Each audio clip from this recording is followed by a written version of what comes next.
The backpack on the snowy mountain. High in the evergreen-covered mountains, hidden among the mist and eternal snow, stood a monastery, silent, remote, and untouched by time. The wind here never rested, and peace was a fragile, fleeting guest. It was to this place that a young novice named Kaito came. The monks thought, he is here to find peace. But the truth was darker. Kaito hadn't come to seek peace. He came to escape. He grew up in a broken home, a father who never said, "I love you," and a mother who left when he was only 8. The world called him unwanted. Laughter made him feel mocked, and the sight of happy families ignited a rage he couldn't explain. One winter morning, with his heart frozen like the land, Kaito stepped through the monastery gates, hoping silence would cure him. But he was wrong. Peace doesn't come from a place, it comes from within. And Kaito's heart was a battlefield. Kaito meditated, but all he saw were shattered bowls in the shadow of his drunken father. He chanted prayers of compassion, but grew angry when another monk accidentally took his spot in line for food. One day, during morning chores, he accidentally broke an ancient vase. Though the others forgave him, Kaito lay awake for 3 nights, haunted by his father's voice. "You ruin everything." Unable to carry the burden any longer, he went to the head monk, the master, a man whose few words pierced like arrows.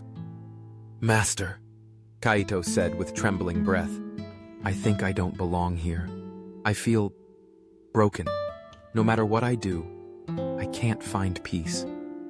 The master studied him quietly, then said, "No one is broken. Some just carry too much and forget they can let go." He pointed toward the distant snowy peaks. "On the summit lives a hermit monk, Master Ryu. He was once as angry as fire, as wounded as you, but now he's the calmest man I've ever met. Go find him, if you're ready." From inside his chambers, the master retrieved an old backpack, worn and heavy. "Take this with you. It's part of the lesson."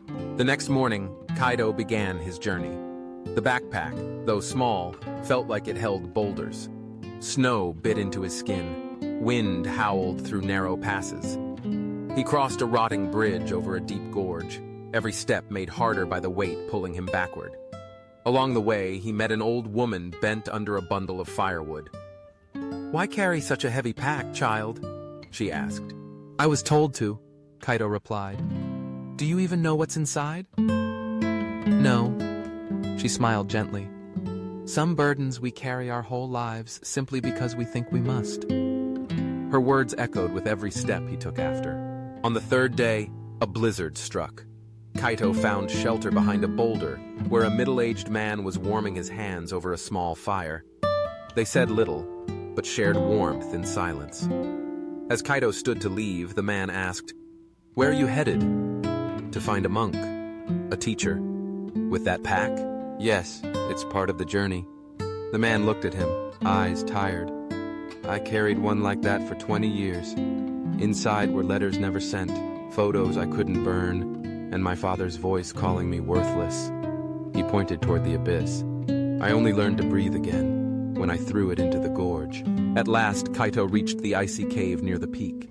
Inside, a white-haired monk sat in deep meditation. This was Master Ryu. Kaito collapsed beside him, breathless. He didn't speak. He only placed the pack on the ground. Master Ryu opened his eyes and said gently, "Open it." Inside were rusted nails, broken glass, scraps of paper, garbage. "There's nothing valuable here," Kaito whispered. "There is," said the master. "This is what you've carried in your heart. Guilt, anger, regret, pain, and the lie that you must carry it forever." Kaito's voice cracked. "If I don't carry it, then who am I? You are not your wounds. You are not what was done to you. You're who you choose to be now." Kaito stood slowly. He looked down at the old pack, then released it. It hit the stone floor with a loud, echoing thud, like a chain breaking free. Master Ryu whispered, "You can't change the past, but you don't have to live in its prison." The next morning, Kaito returned to the monastery. no pack on his back. But something had changed. There was light in his eyes. The monks noticed it. So did the wind. We all carry invisible backpacks. No one fills them but us, and no one else can put them down but us. Letting go isn't giving up. It's choosing to be free. Try setting your backpack down just once, and you'll know what it means to finally feel light.